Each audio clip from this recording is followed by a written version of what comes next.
Hi, guys. Thanks for tuning in to today's episode of The Non-Typical Project. Today's episode is sponsored by Denny Dennis Sporting Goods. They're my local hometown archery shop that I've been going to for years. They've got top-of-the-line gear and even better people. So if you ever find yourself in the St. Louis, Missouri, or surrounding areas, be sure to swing on in, check them out, and tell them I sent you. Especially if you've got a blown-up compound or crossbow, their archery techs absolutely love that kind of work. So without any further ado, let's get straight into the episode. All right, we're back. Completely unavoidable lately, it seems. We've got a solo podcast today. Kind of actually excited for this one. It worked out all right. Uh, Today I've got a couple things on my mind that I've been wanting to talk about anyways. We're just getting off that podcast with Hunter last week where we were talking about, summer scouting and the red moon and all these things we've got planned and all these hunts that are coming up. And that's been heavy on my mind, but it's also been heavy on my mind of how I'm going to structure a lot of that stuff going forward. So today, going to be talking about some changes in my game plan, finding target bucks. What does a target buck really mean? Being efficient, filling tags, getting stuff done, and kind of the best way to go about it or how I'm going to be going about it. And then what that also looks like, maybe we'll get into a little bit for gear, how you're running things, what you're changing throughout the season. I'm just going to kind of touch on some of that stuff, ramble through it, and just kind of hit on some key subjects. So, kind of one of the first things that I always talk about this time of year and that I'm going to keep doing right now is taking inventory. Taking inventory is huge. That is a very, very big deal to me in the early part of the year, in the summer months. Um, And what that means is just getting an idea of two things, two kinds of inventory in my mind. Number one, properties, and number two, deer and the quality of deer. So the first bit of inventory that I look at throughout the year is properties. You cannot spend enough time e-scouting. It's just not possible.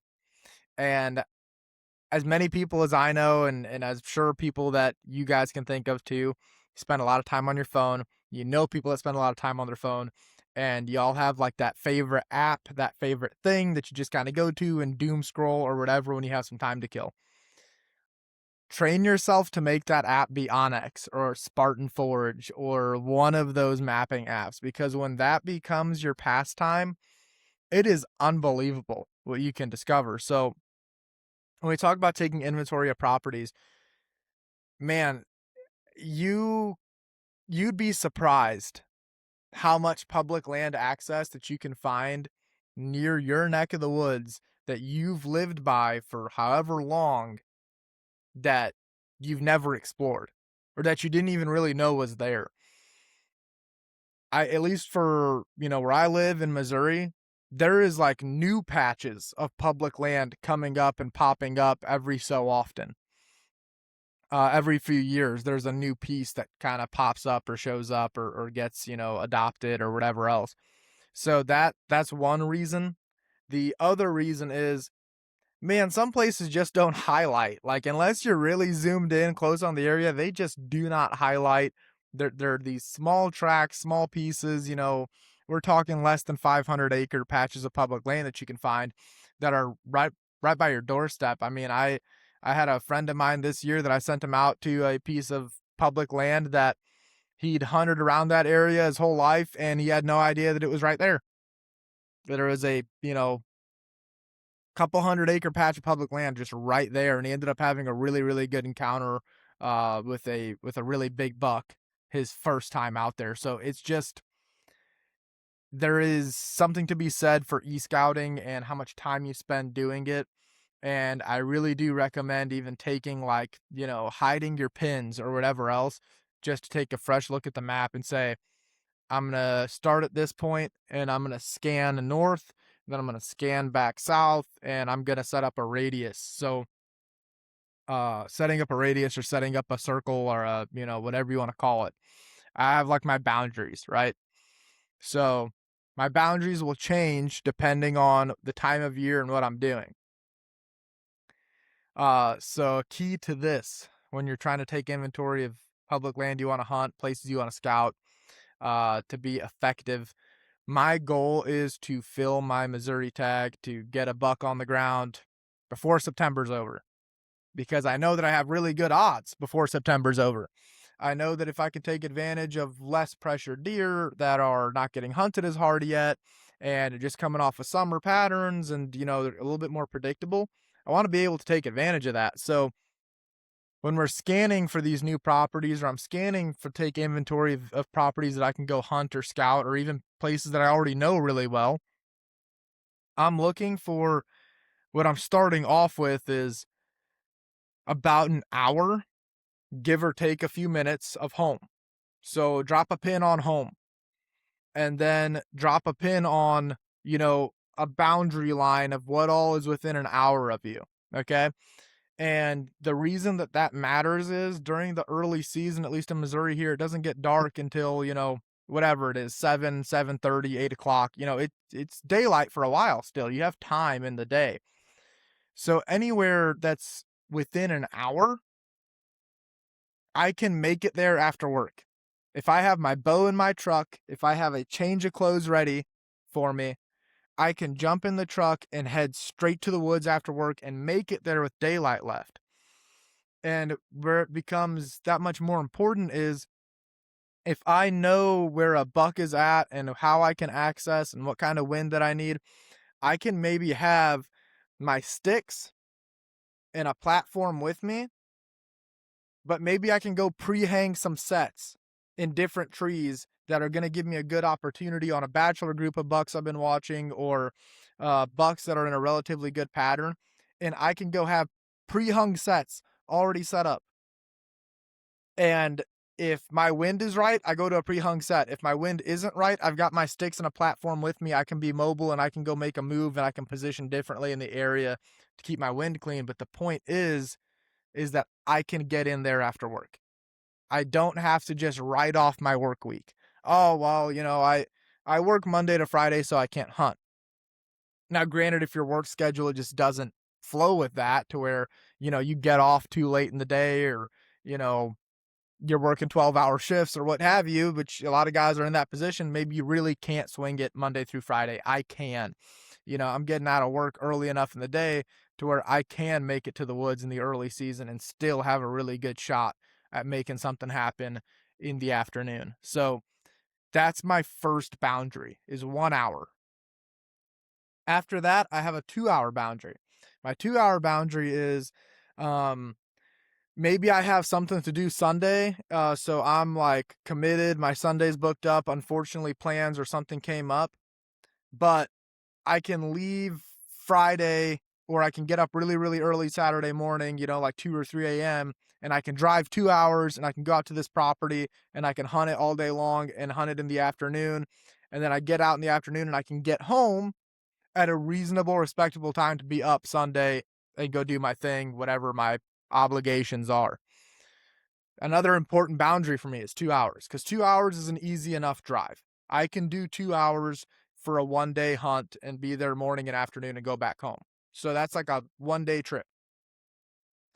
Once we get to 3 hours or beyond, now I need to leave like Friday night, or I need to be up, at like 1 a.m. or something potentially on Saturday, and that just doesn't work. And then, if I get out of the woods, by the time I hike out, grab all my stuff, pack up the truck, fill up with gas, I might not be getting home until, midnight or something like that. And so then that becomes a very, very difficult 1 day trip, 3 hours plus. Like, it's a lot harder to do a 1 dayer. It's possible, but you're not going to be as efficient as you can be with your time. So my second boundary is 2 hours. So I have a 1 hour and then a 2 hour drive boundary. One way, that is. So, 2 hour round trip and a 4 hour round trip. Then I've got my last boundary, which is 4 hours to 5 hours. And that is, I'm taking a couple days off of work, I'm taking a vacation, or I am leaving Friday night and I'm not coming back until Sunday night, or whatever else, to where I can hunt a day, day and a half, 2 days maybe. I don't have anywhere to be. I'm clean and clear for the weekend, or maybe even for 3, 4, 5 days worth of hunting. It's free game. We're talking 4 hours plus. I'm cool with driving that. I have the time and the availability in my schedule to make things happen. So And you can color code this if you want to with your pins, or you can, whatever your system is for marking this, but that's very important to my game and to taking inventory and to getting ready this time of year in the early summer to midsummer is I am reevaluating the map, reevaluating the state that I live in and my hunting opportunities there, and I'm breaking it down by what makes sense for me. As a guy that works a 9 to 5 job, how do I maximize my efficiency with my time? I need to have those boundaries, right? I need to know what properties I can hunt effectively on a weekday, on a weekend, on a multi-day trip. That way I already have those cards in play of what I can make happen. That way I'm spending as much good time hunting as I can. Whereas, I don't want to be in the situation where I could have been hunting, or I could have maybe taken advantage of a good moon phase or some really good weather, but I didn't do my research, didn't figure out how far away or how close of different opportunities I have. So I just kind of fumbled the bag and didn't make it happen. So that's kind of step one. What's within X, Y, or Z distances of me? The first places I'm gonna scout in, or start scouting is those places within an hour of me. Those places within an hour of me, I'm going to spend most of my time throughout the summer scouting because of the same reason. I can go scout them after work. I don't need to plan a trip. They're an hour away, or they're less than an hour away. They might be 20 minutes away, 10 minutes, 30 minutes. These places that are close to me, I'm going to go scout them as frequently as I can because I have the access and availability to go spend the time out there and really learn the property and the bucks on it. Now, I'm not scouting in the sense of I'm always boots on the ground and I'm always going out there and I need to go hike this deer trail as far back as I can go. And man, I see a bed here, see a bed there. That's all great intel. That's very valuable. But I'm going to e-scout the property and I'm going to highlight a couple areas that I think are high probability areas. For me, that's anywhere that's near running water, a river, a creek, a drainage ditch, anything that's got running water. Water's flowing through there. That's huge for me. I hunt running water very, very well. Rivers and creeks. I just, for whatever reason, my brain can connect the puzzle pieces when I'm near running water. I can't tell you exactly why, but I can get out on a property that's got running water on it and I can take a look at how the land lays out and be like, I know that a mature buck is going to hole up somewhere here. I can kind of put the pieces together. Maybe for you, that's, anytime you see a certain kind of transition in the topography and you're able to put that together and be like, oh man, I hunt this kind of stuff really well. So you're going to highlight those high probability areas. Whatever works for you, works for your kind of style of hunting and what you do well. And that's where I'm going to start. I'm going to start putting puzzle pieces together there, learning the property, understanding the deer at that level by spending time around those areas. Maybe I'm going to do a quick walkthrough, check stuff out, and then I'm going to back out and remove myself from the area, and I'm going to spend time driving. So I might swing by a lot of these properties twice a week, once a week if it's further and you just can't swing it, or gas money or whatever else, maybe once a week. But I'm going to swing by those properties fairly frequently and I'm just going to drive. I'm going to drive them. I'm going to drive past every crop field. I'm going to watch the crops come up. That's another thing that's huge. It was a huge factor to my buck I killed this last season, was watching how the crops come up, how they grow. I happened to kill my buck in a uh, patch of, bedding area that was inside of a crop field. It was the crops were popped up, but the crops actually didn't grow. There was a cornfield and the crops didn't take in a certain part of the field, so grass took it over. You can't see that from the road once the corn's grown up, but you can see it while all the crops are still low. You can see, hey, that part of the field back there isn't growing upright. Well, what is that naturally going to do? It's going to create a wall of crop where there's this one low dip that the deer can bed in, and they're surrounded by a wall of crop on every end. And it's going to make a natural funnel for them to travel through because it's this one open spot where they're protected on all sides, So it's those little details. watch the crops, watch how they grow, glass it all the time. I love driving around and just glassing bean fields, glassing the edges of cornfields, glassing those little transition points that you can see from the road. You're doing something that is putting little to no harm or pressure on the deer. Yeah, they can get a little spooky sometimes. They see a truck sitting on the road or whatever, and they can maybe not like it if you stay still too long or whatever else, and you're too close to them. But for the most part, if you can find a good spot or a good point to sit on your tailgate or sit on the roof of your truck and glass from, you're not doing harm and you're able to watch deer and watch how they interact with the field. It's one thing to say, I drove past this field the other afternoon and I saw a bunch of deer in it. And you know what? I actually saw a buck that I'd really like to go hunt. I'd like to go try to take this buck. Uh, and I know that he goes out and feeds in this field. That's one thing. And it's good information, but it's not complete information. So the complete information you need to have is, okay, great. We saw him feeding in this field. You drove by one night and you glassed him up and he was feeding in this field. But where did he come from? Was he bedding right there and he just stood up and popped up out of the beans? Or did he maybe access the field and you saw him come out into the field from a certain direction? And if you saw him, maybe the next day you go and try to answer that question. And that's what I try to do. I'm going to go spot the deer first. Let me go see a buck. Let me go see a buck I want to take. Okay, I saw him. Where did he come from? Maybe I need to get out there earlier the next day, or maybe I need to go take my Saturday afternoon and try to get out there early enough in the afternoon to see where he comes from.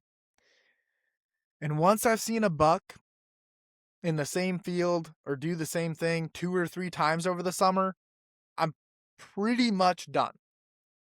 I might go back and check on him a few more times depending on how close we are to season or how far away we are from season, just to make sure he's still doing the same thing.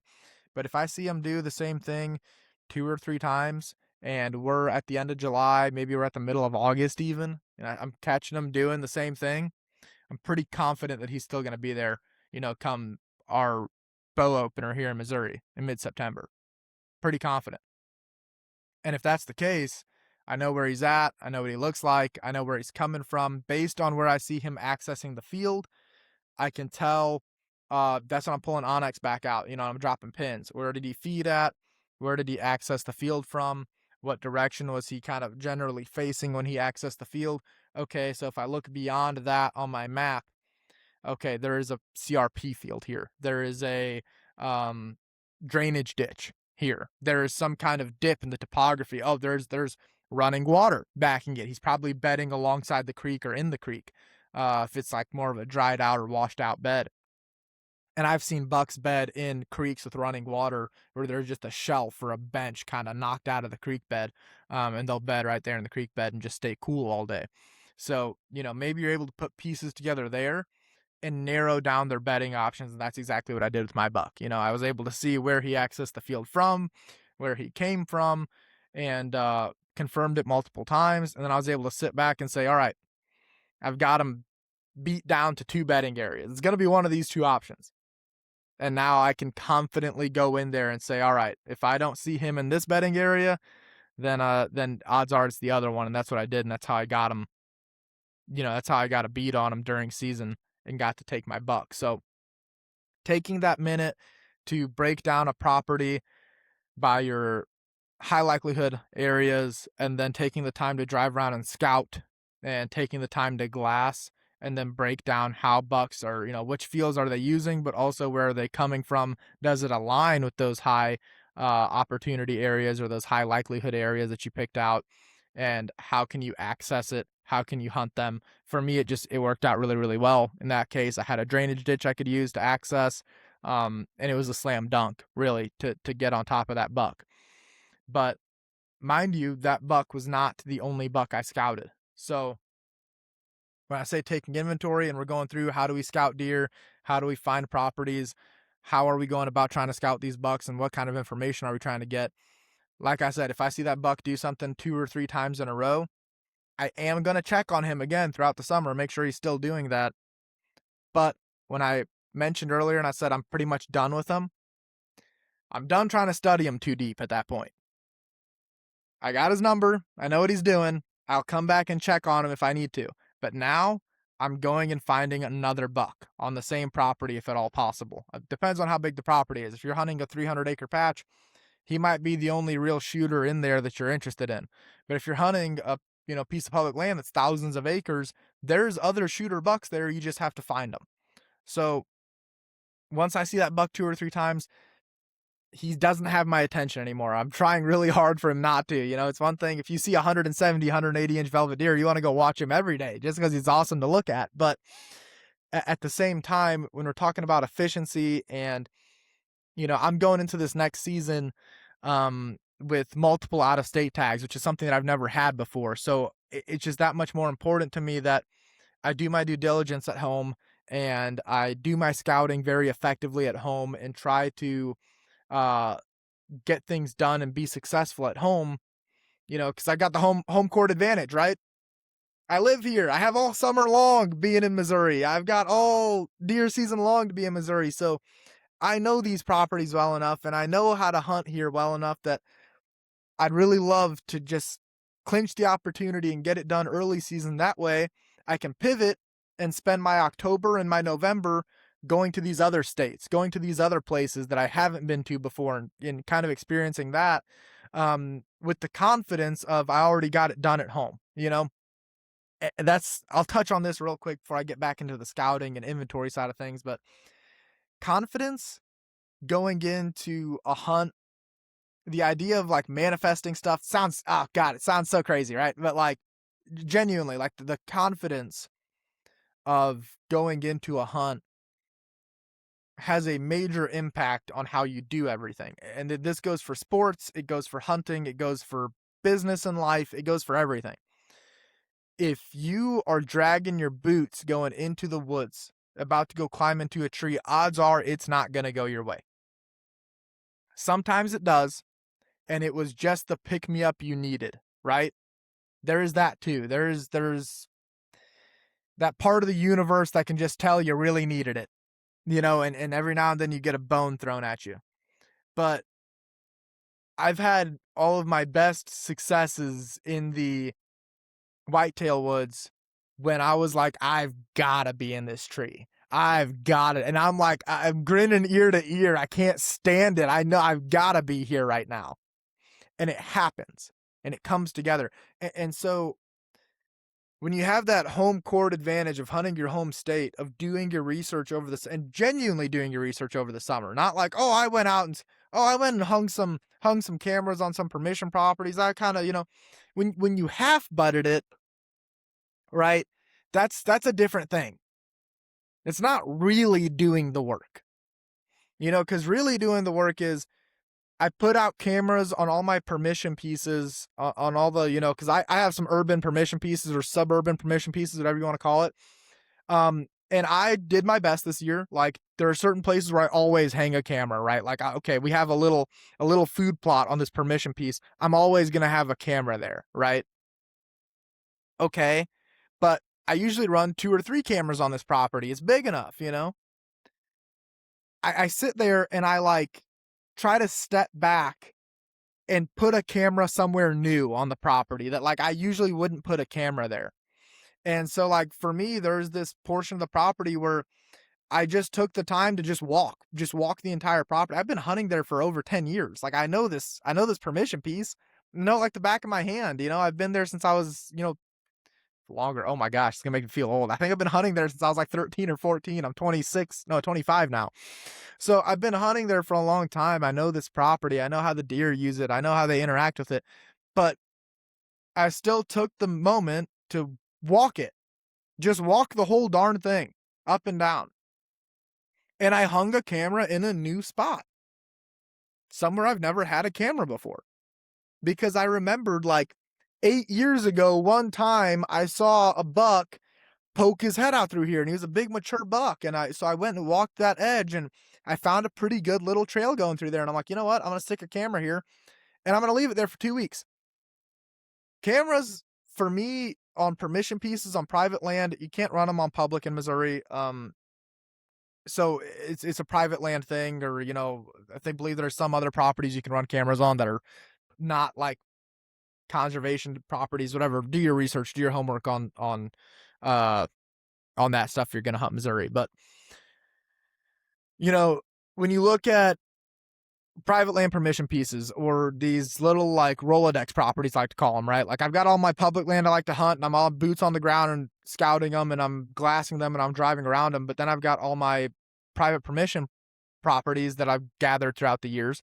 And those private land permission pieces, it is very easy to sit back and be like, oh yeah, well, something pops up on camera, I'll hop out there. And I do that a lot. And that's generally how I treat these properties. But there's something to be said for giving it a minute to go and revisit that.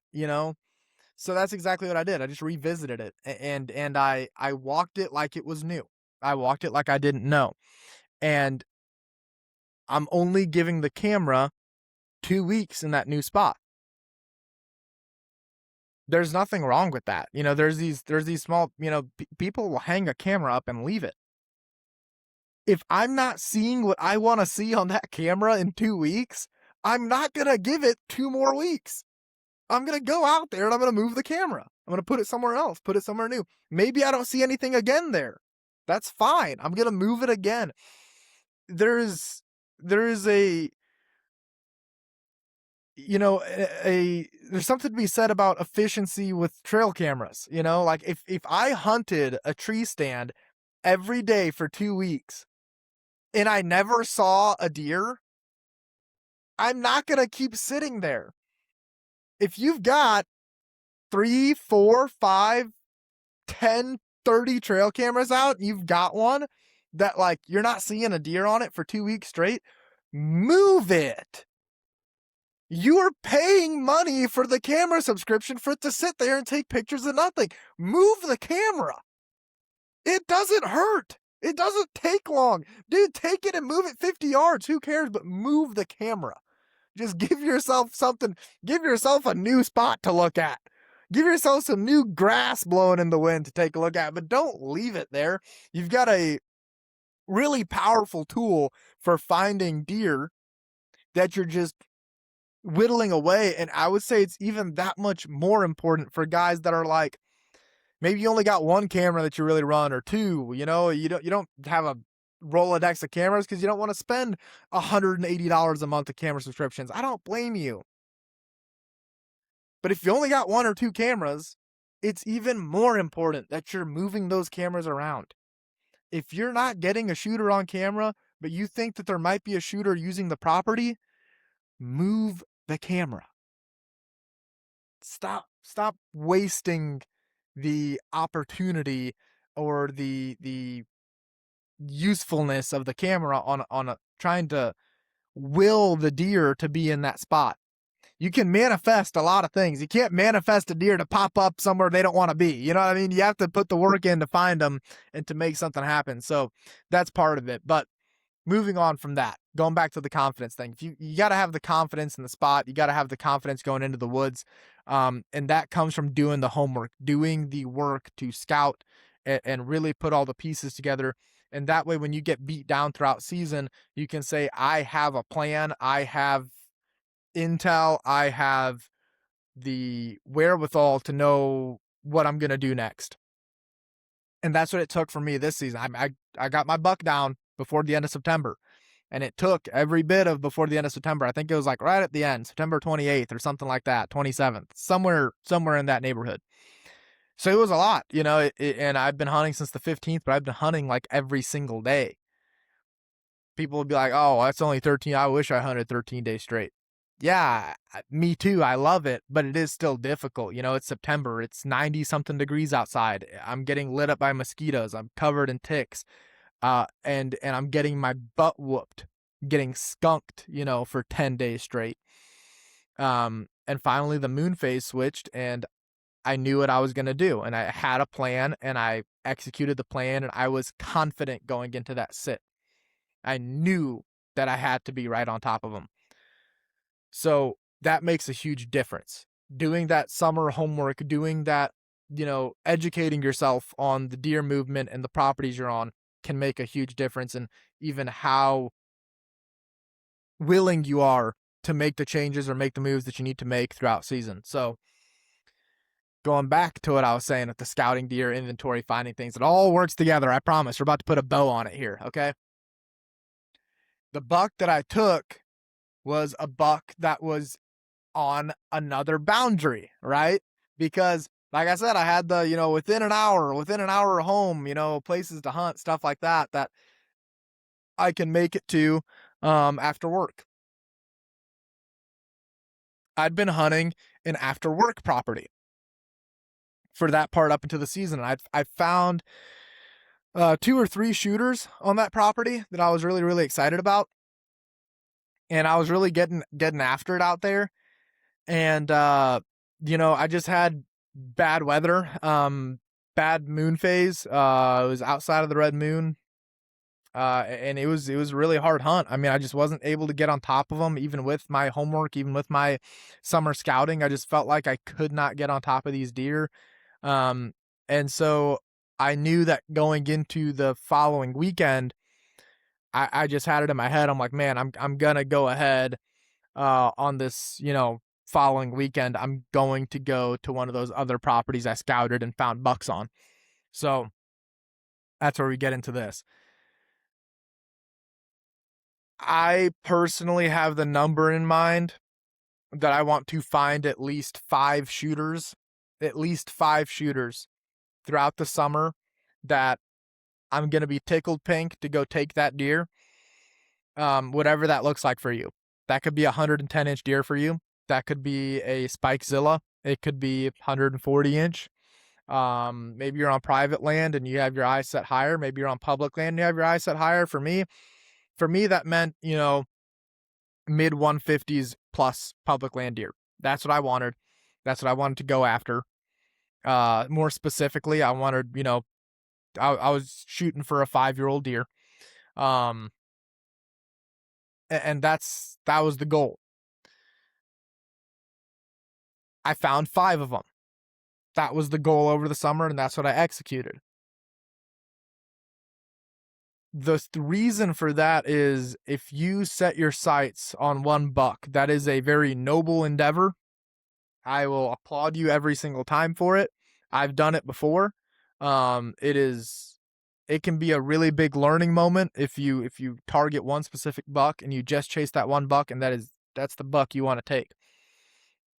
You're going to grow as a hunter.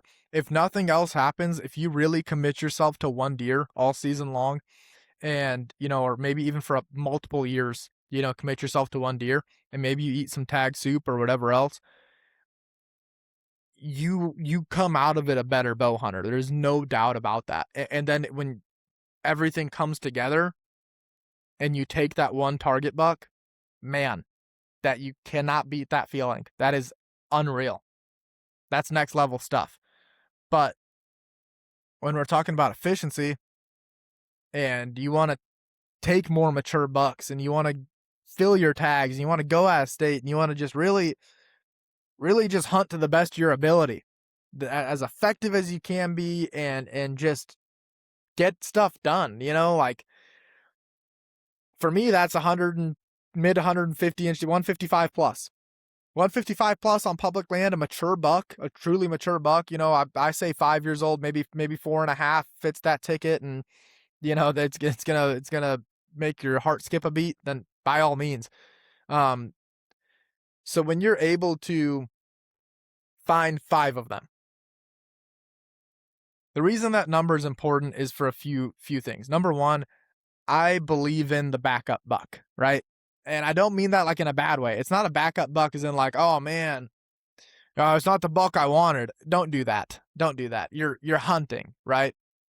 You're hunting and you're taking an animal.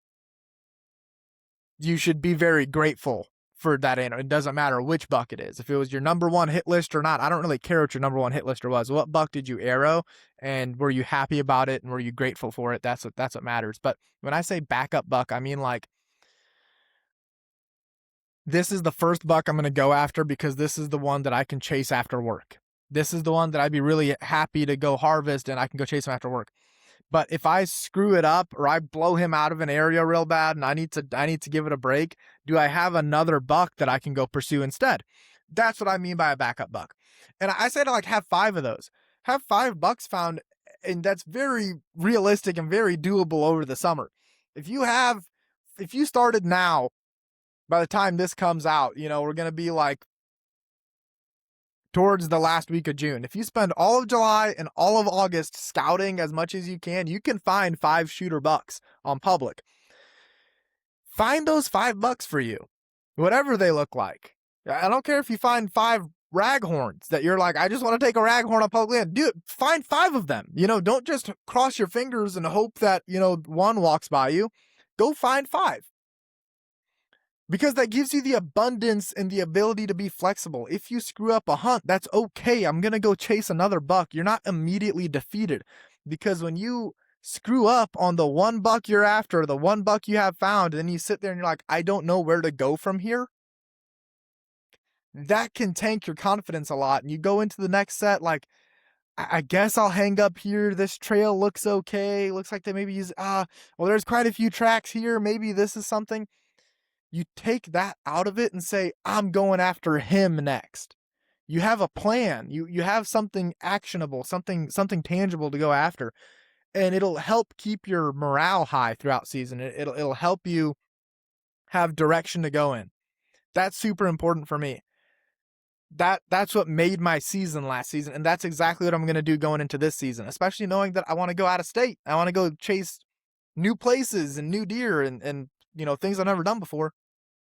I need that structure more than ever. I need to know, all right, I've got $5. I'm going to make it happen on one of them, before the end of September. I'm going to do my darndest. That kind of thing is what makes you efficient. Because if you only have $1 found and things fall through, or you blow him out, or you miss him and then he just hightails it out of there, or maybe somebody else gets him opening day, or he gets hit by a car, who knows? Maybe he just disappears. Bucks just disappear all the time. Maybe he just disappears. And then you're just left like wondering, what the heck do I do? This stops that. So you go out there and do the same thing that you did on the first buck that we just talked about. You found him out in the field. You found where he came from. You narrowed down his most likely bedding areas, and then you move on and you go find another one. And you go find another one until you have your 5. You have your 5. You have your pins dropped on them. You're e-scouting those properties. They don't all need to be on the same property, but I had 2 or 3 found on one property and 2 found on another. That's how I did mine. Maybe you want to find all 5 on 5 different properties. Maybe you find more than 5. Great. That's even better. Maybe you find, 4 on one property, on different parts of the property, and 1 on another. Have backups. Have different areas to go in, right? You have those boundaries for a reason. Find some that you can hunt after work. Find some that you can go hunt on the weekend if you need a break from a property, or maybe you busted a place out. Make sure to split it up at least among 2 different properties. That way you have different places to go. 1 close to home, 1 away from home, and give yourself something to chase, and give yourself other plans of attack and other plans of action. That's what I found works for me. I'm very excited about that system. I love that. It worked out for me so well this last year. I came up with it, the idea of doing that for myself. I kind of played with that idea last summer, and I executed it, and it really couldn't have worked out any better for me. And so I'm very, very strong on doing it again this year. And, it kept my spirits high and kept me going. So that's number 1, right? Find new properties, ones you can hunt after work, ones you can hunt on the weekend, ones you can go take a trip. Maybe you're taking a couple days, and find $5. Spread it out across those properties, spread it out across those boundaries.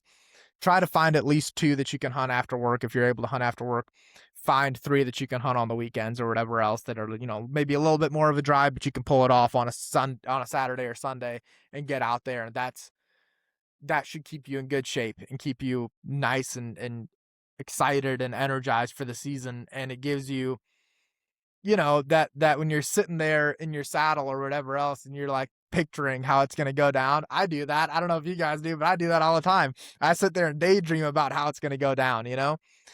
You have a buck in mind that you can place right there, and that can really keep your spirits high. So that's kind of that system there. Find your $5. Find your find your new properties, scout them appropriately, spend the appropriate amount of time out there, and then once you have your $5 found or whatever, you're satisfied with the deer that you've found so far throughout the summer. Spend the summer going back and checking on them. Go back, check on them, make sure they're doing the same thing, make sure that they're showing up in the same places, and be sure to take the time to figure out, like, you might have the buck found, you might have their bedding area where you think they're going to be figured out, but can you see a tree that you can get into? Can you see an access point that you can get? Map it out, plan it out, plan out how exactly you can get into his bedroom. Because that's going to be the next key, right? Is you find your $5 and you narrow down where their bedroom probably is based on how they're accessing their food or whatever else. Hunt their bedroom.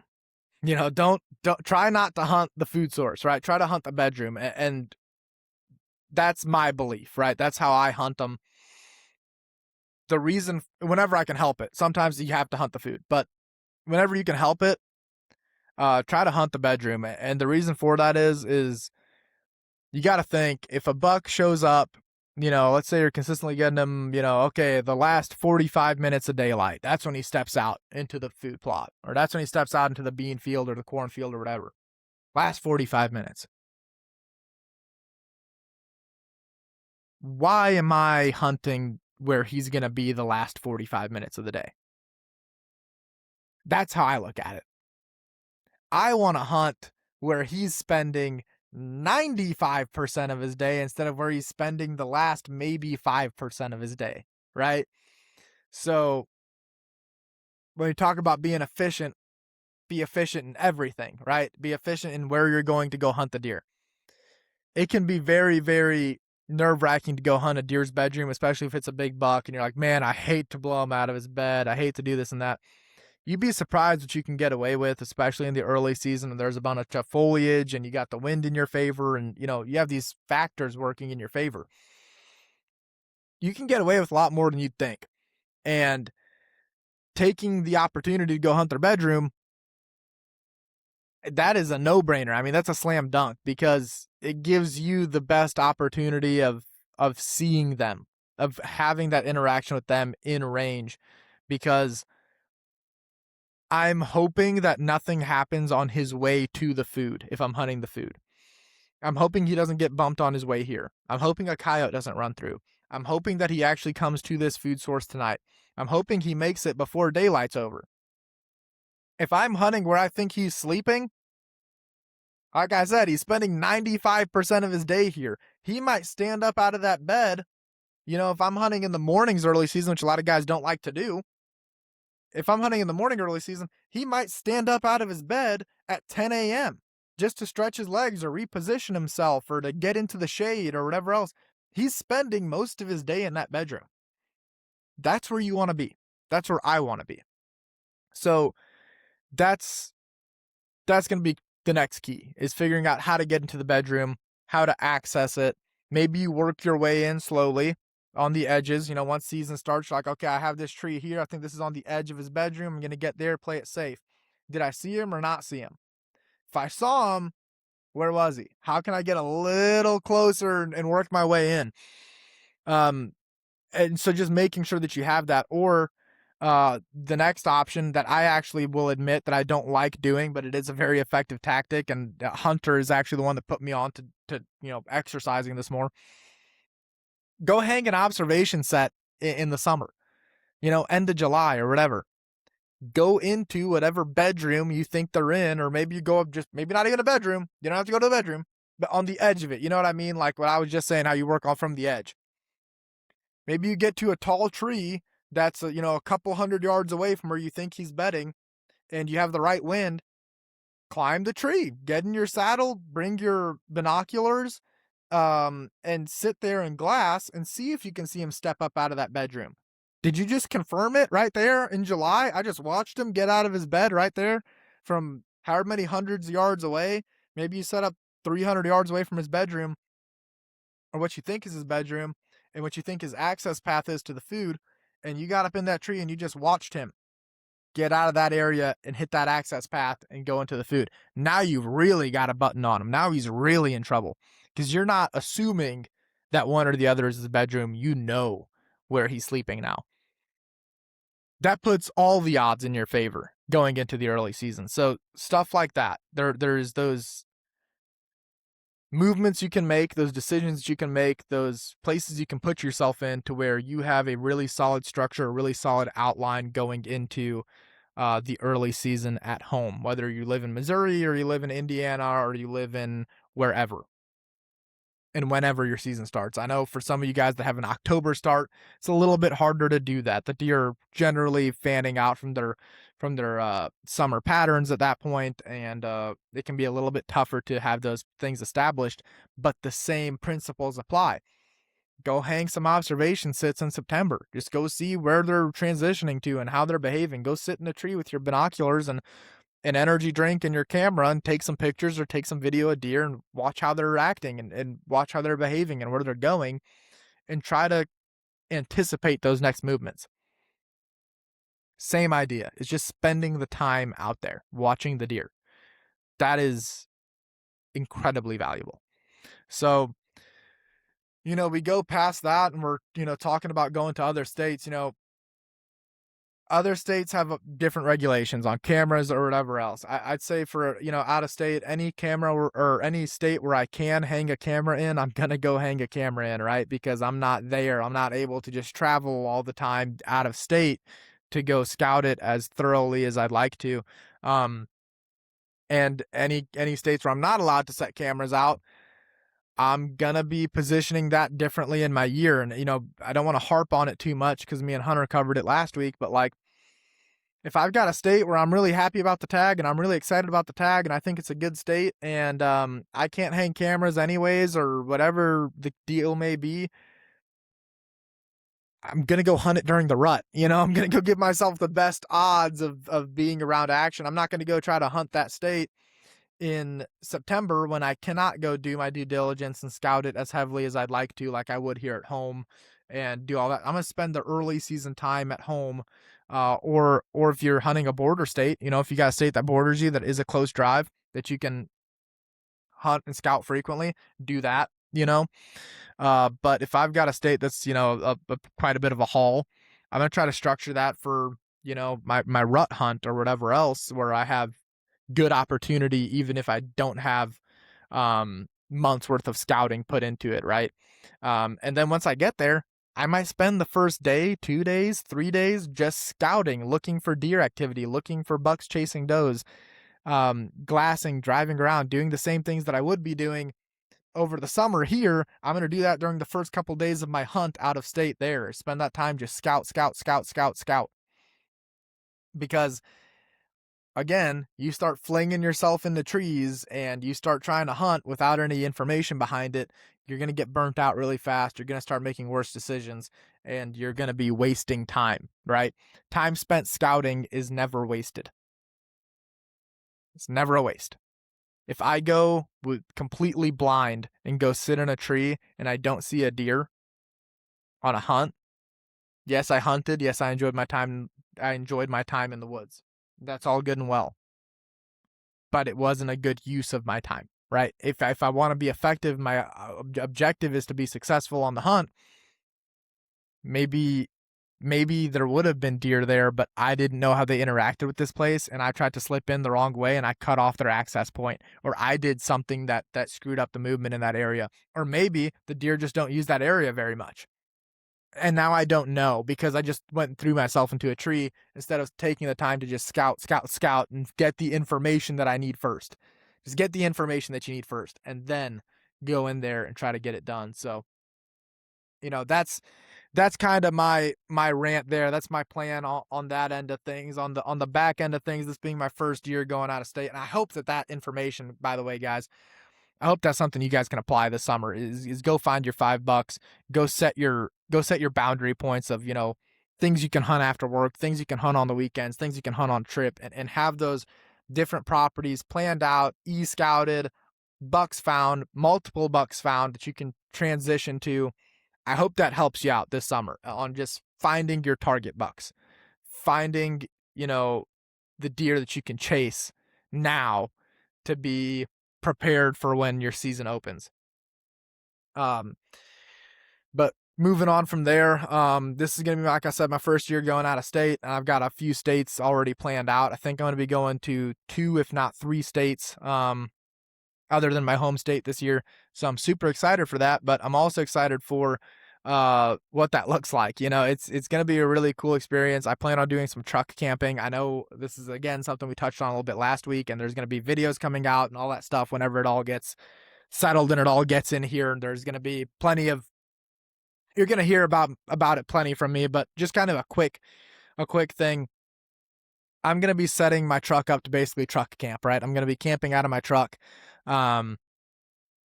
And I'm going to try to do it to the best of my ability and set everything up as well as I can to be able to stay mobile, move around, travel quickly, change areas, do whatever I got to do, and have everything I need to, you know, live for a week plus at a time out of my truck.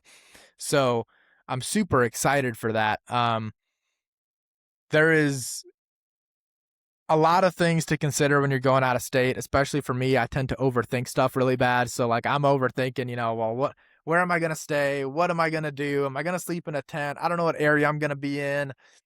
Should I really be sleeping in a tent or in some of these places? Are there, you know, a bunch of weirdos and creepers, or, you know, just like all these factors, all these things that I think about, and how much it's going to cost me if I decided to do an Airbnb or a hotel or something like that. Like, those are all things that you do have to think about going out of state. And that's why this solution of camping out of the truck and like getting it set up for that is super exciting to me.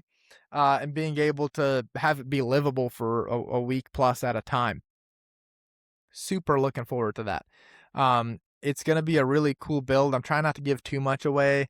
That way, once it comes in, I can finally show you guys everything and show you the videos and all that good stuff. But there is something to be said for, you know, even hunting at home, because this opened my eyes up to hunting at home and things that I maybe haven't been the best about up till now. How you set your truck up to go hunting at home, right? Even if you're hunting close to home or you're going on like a quick couple day trip, because I did a 9-day hunt in November last year. I slept in the backseat of my truck and it was miserable. It was horrible. I mean, like, my back was twisted up. It was bad. And then I'm like constantly transferring gear from the back seat to the bed to the front seat. It was horribly inefficient.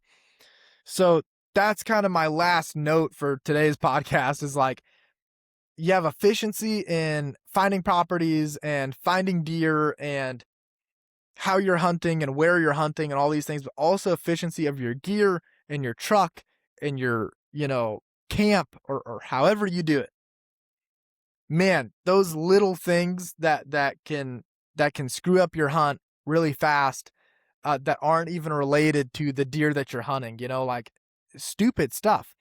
Waking up and like your neck or your back is all twisted up and cinched up and oh man, I can't like that sort of deal can take the wind out of your sails before you even make it into the woods, or like constantly transferring gear, or I need to wake up extra early because I know that I need to somehow get my sleeping bag packed up and everything shoved under the seat, and they get my cooler put back into the back seat and all this other stuff. That way nobody steals anything because I'm out here on public camping. And organization, efficiency, and whatever your HQ is. Maybe your HQ is your tent. Maybe your HQ is your truck, like it is for me. Whatever your HQ, where do you go right after you're done hunting? Do you go back to your tent or do you go back to your truck? Are you sleeping in your truck or are you sleeping in a tent? Do you have a camper? Whatever that is, organize it. Organize it. Have a place for everything. Have a home for everything. Because there were multiple times that I was getting ready to go out in the woods and I'm like, where did I shove my, you know, bino harness now? Where did I, oh, my release fell out of my bino harness and there's junk all over my floorboards and I'm pulling the sleeping bag off the floorboard and efficiency comes in a lot of different forms. But if you want to have a frictionless hunt that you've got really good odds in and that you're doing everything you can, organization, organizing your HQ, being efficient in how you basically keep your hunting headquarters, whether that be your truck, a camper, pull behind camper, a camper shell, a tent, whatever it is. Having a place for everything and keeping it organized and keeping everything well kept will serve you very, very well. And I learned that lesson the hard way last November. So I plan on doing a lot better this year. And I'm very excited for you guys to see it. So lots of summer scouting talk last week and this week, and there will be more of it throughout the summer. This is one of those times of year that I look forward to a bunch. I love summertime. I love summer scouting. I love velvet bucks. I love just watching deer. I like, I've had my cameras out for like a week now, and I know that maybe that's like a hair early because they're just barely growing out right now. They're kind of getting their main beams formed. Some bucks are going in pretty good depending on the deer, but um, I love it. I love watching these deer kind of grow into form and just watching them do their thing. So I know that if you guys are listening to this, you probably love that too. So there's going to be a lot of summer scouting talk, but hopefully some of these tips, some of these things I mentioned, just kind of act as an aha moment to you guys or a light bulb moment to where you can apply some of this stuff. Go find your bucks, go find your plan A, B, C, D, E, and get out there and make it happen and make this next season everything that it can be for you. I know a lot of guys, and I've talked to a lot of guys lately that are like, man, I just can't figure it out in early season. Just early season's never really been my cup of tea. If you can find your method, if you can find, shout out to DJ Riley. I didn't mean for that one to come out like that, but it's the right word. He's got the right podcast for it. But yeah, if you can find your method, there's a reason that it's called that. But if you can find what works for you and you can apply some of these kind of concepts that I'm using to make early season work for me, it will work for you too. You don't need to do everything that I do to be successful. And just because I do these things doesn't mean that I'll be successful, but it's definitely pointing you in the right direction. If you've got multiple deer found, if you're watching them throughout the summer, if you've got patterns figured out, if you're thinking about where their bedroom is this early, you're going to be in a really, really good position come September or October, whenever your season opens. And it's gonna keep your head held high, and it's gonna open up a lot of doors for you when it's time to hop up in a tree and get an arrow knocked and get ready. So good luck to you guys this season. We're going to be talking about some more summer scouting coming up here. So if you don't like that, if you don't like the summer scouting content, this is not the podcast for you, at least not right now. So there's going to be plenty of it. Hopefully soon here, we're going to be able to start talking about some target bucks or some bucks we found and bucks that we're starting to get in on, because I'm going to start my driving around and finding properties and glassing deer, and I'll kind of keep you guys in the loop of if I've got some bucks found or what exactly it is that my plan is going into this season. So thank you guys for listening. I hope you guys enjoyed today's episode, and I'll catch you guys on the next one. I hope you guys enjoyed today's episode of the Non-Typical Project. If you're interested in our special guest, their information, as well as my information and our sponsors' links, are all going to be down in the description below. If you guys could, be sure to leave a positive review for the podcast, as it helps me out a ton. If you got any questions or anything that caught your eye during this podcast, you can leave a comment down below, and I'll be sure to get back to you as quick as possible. Thanks for tuning in, and I'll catch you guys next week.